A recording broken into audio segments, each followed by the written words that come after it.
Juftoj që të ndalemi sot tek mësimi ynë i radhës.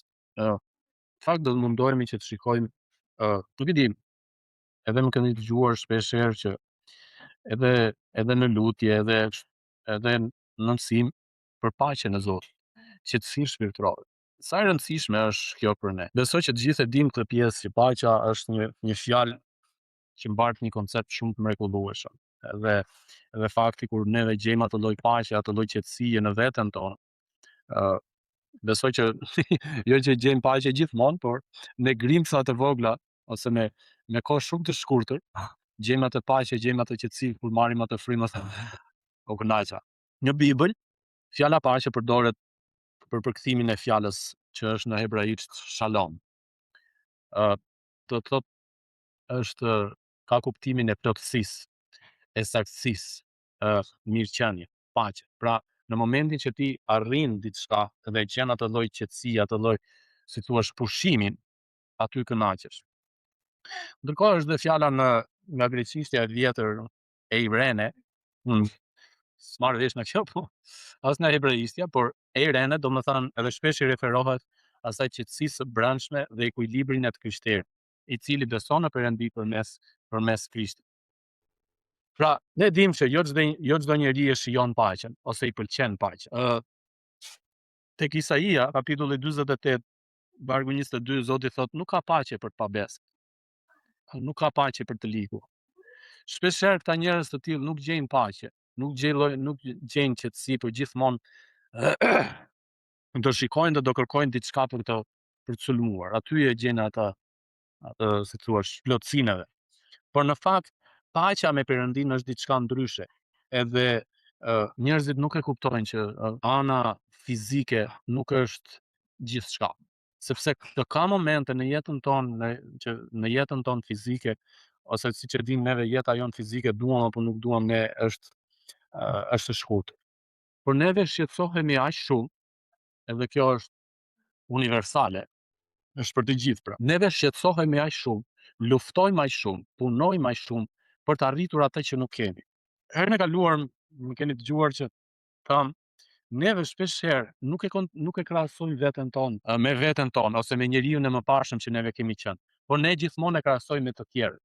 Sa mirë ka arritur ai, sa mirë është ai, sa mirë është ajo, çfarë ka bërë ajo. Edhe kur kthehesh nga vetja, ti kthehesh nga vetja dhe e sulmon veten ta.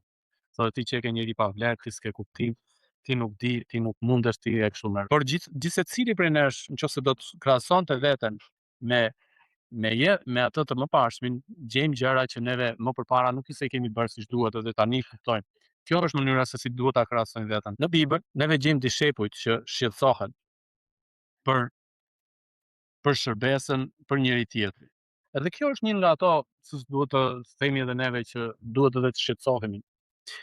Disa njerëz në Bibël për shembull shqetësoheshin për gjërat fizike, domethënë se çfarë se si shkon diçka. Tek Luka kapitulli 10 vargu 41 thotë Jezusi i përgjigjet Martës, nëse kujtohet, dy motrat Marta dhe Maria, një ditë Jezusi shkoi dhe i vizitoi në shtëpi për vizitë dhe aty Marta ishte ajo që po kujdesej për anën, thua, për organizimin e gjitha këto, dhe u mërzit që Maria nuk që i thot, Zot, a nuk të intereson që i motër më la vetën të shërbej? I thuaj pra të më ndihmoj dhe ajo.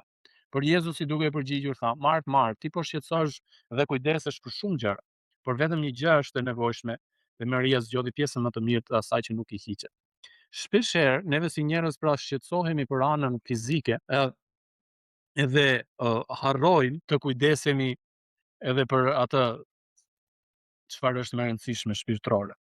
Ja, neve takojmë çdo ditë njerëz, ose si në kish, si në edhe kudo, që shqetësohen më shumë për anën fizike, për anën organizative, le të themi, për të jetës, punën, gjitha këto janë të rëndësishme, por jo më të rëndësishme se sa fjala e Perëndisë. Sot në shekullin e 21, ne përsëri gjejmë njerëzit siç shqetësoheshin edhe në kohën e Jezusit, që le të themi e pan ata fizikisht, disa e besuan, disa nuk e besuan. Ata që nuk e besuan e çuan kryq e varg, e kryqëzuan. Edhe sot neve zgjedhim prioritetet tona. Për shembull, edhe ardhja në kish është prioriteti ynë ose nuk bëhet prioriteti ynë. Sot gjithsecili prej nesh ka zgjedhur që të vijë dhe për ata që nuk kanë ardhur nuk kanë zgjedhur të vinë për arsye të ndryshme. Disa mund të jetë edhe nga më e thjeshta fare, o sot përtoj, nuk më bë kam të dalë nga shtëpia. Ne e dim, besoj që këtë nuk na me këtë pjesë e marrim provimin. Jezusi është paqja jonë. Jezusi na sjell paqe. Që nga profeti Isaia, ose edhe që nga fillimi, na është profetizuar për Jezusin, pra na është parathënë, na është parashikuar që dikush do të vi, dikush do na ndihmoj, dikush do të na shpëtoj e kështu me radhë. Kështu që në këtë lloj mënyre, në këtë lloj forme, neve na është thënë, po thjesht shpesh herë e neglizhoj. Nuk e di, unë shpesh herë më pëlqen ta krahasoj këtë përkushtimin ton shpirtëror, ashtu siç bëjmë edhe për kushtimin ton fizik. Në momente kur ne jemi keq, jemi smur, ke di na i gjejmë atë lloj përkushtimi që edhe në mënyrë nga më e thjeshta. Më thënë, kur jemi smur që marrim pim ato ilaçet që na jep doktori dhe i pim në orar, si thotë, 8 mjezit 8 darkës, domethënë çdo 12 orë ose 3 herë në ditë, domethënë në mëngjes, drekë dhe darkë. Jemi shumë të kujdesshëm për këto. Keni vënë gjithashtu që edhe ata njerëz që kanë probleme edhe me disa ushqime që nuk i han o nuk më bën mirë ose nuk është e shëndetshme. Në momentin që doktori ta zbulon edhe të thotë, shiko, ky lloj ushqimi po të shkakton këtë lloj shqetësimi. Edhe kjo ta ja. Ëh? Edhe ti bësh goxha i kujdesshëm. Pra duhet me pak fjalë, duhet ta kuptosh, duhet të vuash, që ti të kuptosh se sa e rëndësishme është kjo. Ka njerëz të ndryshëm që në momente të ndryshme të jetës, ka dy lloj njerëzish. Kur janë dikush ishte në prag vdekjes. Ose ishte i paralizuar nga një aksident dhe normalisht që po përkeqësohej puna edhe po dihesh që e kishte edhe kohën limituar. Ai e kuptoi që ishte e rëndësishme që të kishte marrëdhënie me Zotin, edhe tha, do shpenzoj çdo minutë dhe kohë të jetës time që un jam në tokë, duke njohur më mirë Zotin, edhe duke pranuar Zotin dhe duke i shërbyer Zotit. Ky ishte qëllimi i tij deri në fund, derisa ai ishte gjallë, sepse e kuptoi këtë.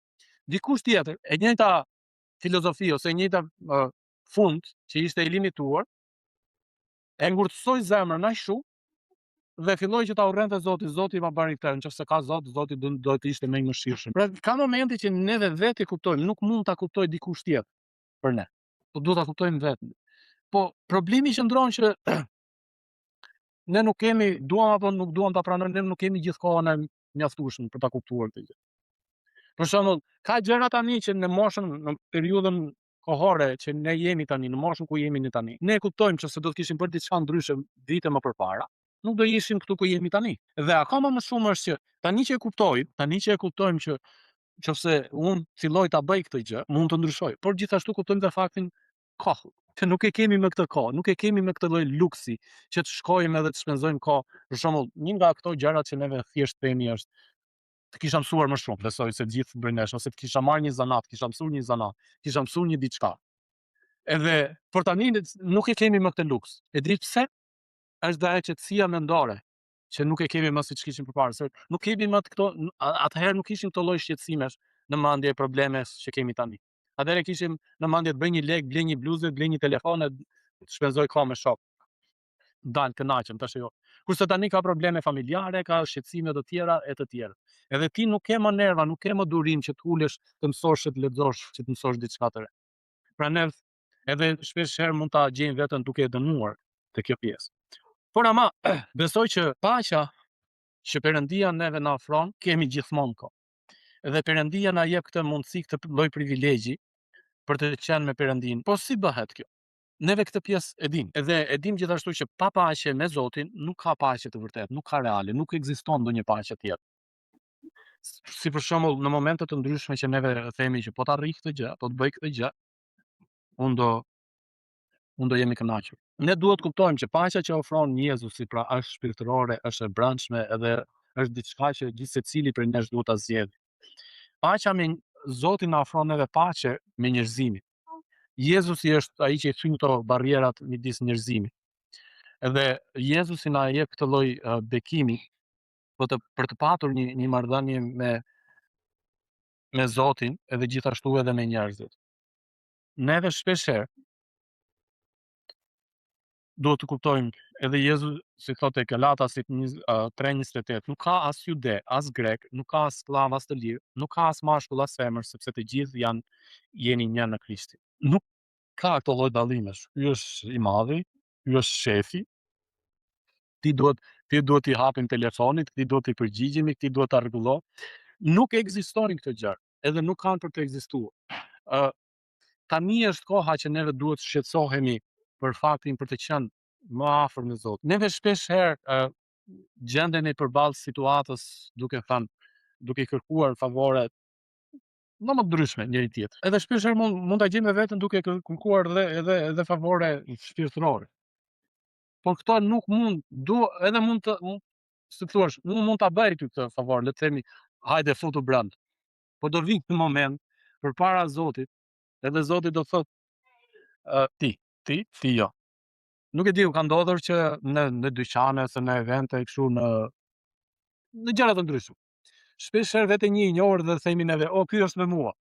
Ose ka ndodhur në takime të tilla që duhet të kesh një ftesë, edhe ti që takon, "O, çka ke ti këtu po?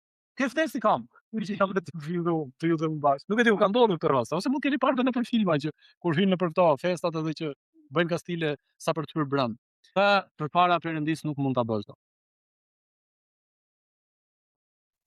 Zoti na jep neve paqe me veten.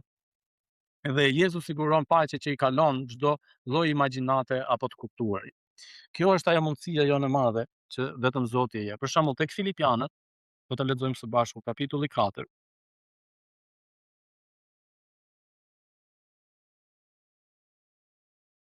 Vargjet 6 dhe 7, sepse fillon që nga vargu 6, mos u shqetësoni për asgjë, por në çdo gjë ja parashtroni kërkesat tuaja Perëndis me anë lutjesh dhe përgjërimesh me falënderim.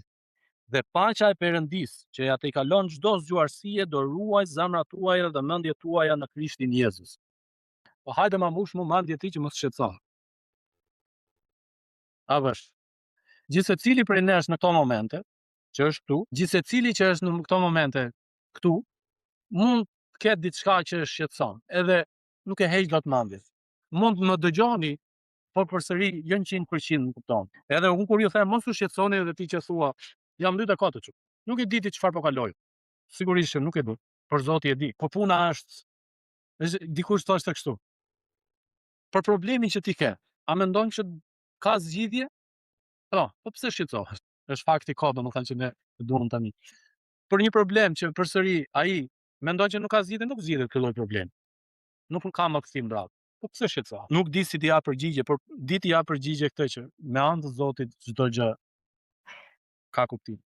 Dhe Zoti thotë, dhe paqja e Perëndis që atë kalon çdo zgjuarësie.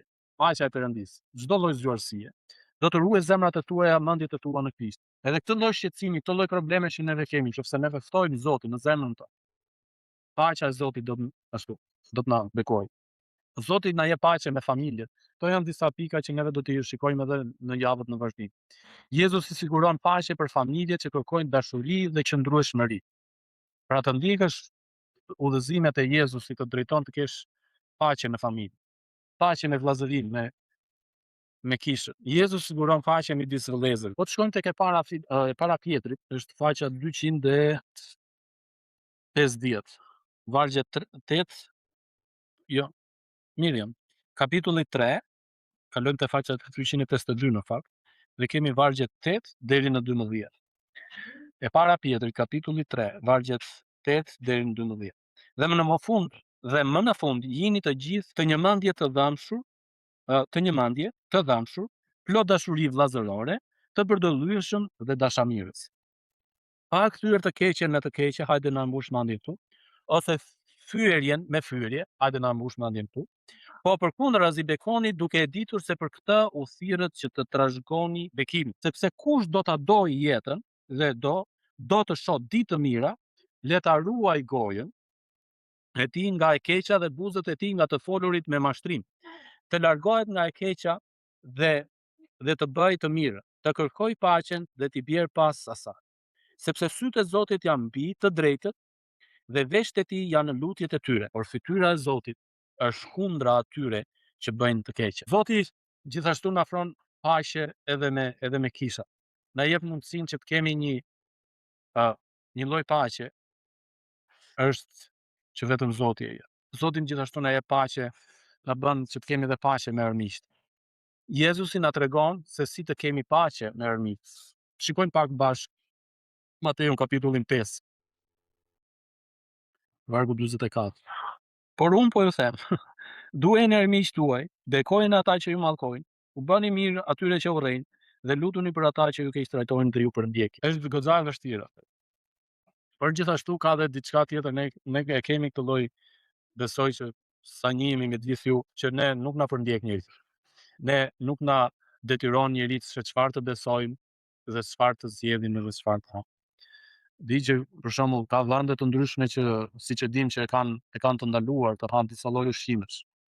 Apo jo, që nëse ti e han është dënim me vdekje. Por ka gjithashtu edhe vende që të ndikojnë edhe për besimin. Ne nuk i kemi këtë lloj. Por ama në jetën tonë të përditshme mund të kemi njerëz që na persekutojnë ose na sulmojnë tek puna që jemi. Le të mundohemi që gjithmonë t'i falim sa është e mundur, sa është në dorën tonë. Po kjo nuk do të thotë që të shoqërohesh, dhe falja këtë kupton. Unë kam falur, por kjo nuk do të thotë që unë do shoqërohem aty, sepse ti nuk ndryshon. Qofse ti ndryshon, atëherë ndryshon edhe puna. Edhe Zoti thotë mos u shoqëro me njerëz që bëjnë një jetë mëkatare. Ndaj edhe ne kemi këtë lloj privilegji, këtë lloj bekimi që të zgjedh. Paqja e Zotit është shumë e rëndësishme në jetën e gjithë secilit prej nesh. Nëse neve do të kërkojmë paqe sipas botës, neve asnjëherë nuk do ta gjejmë.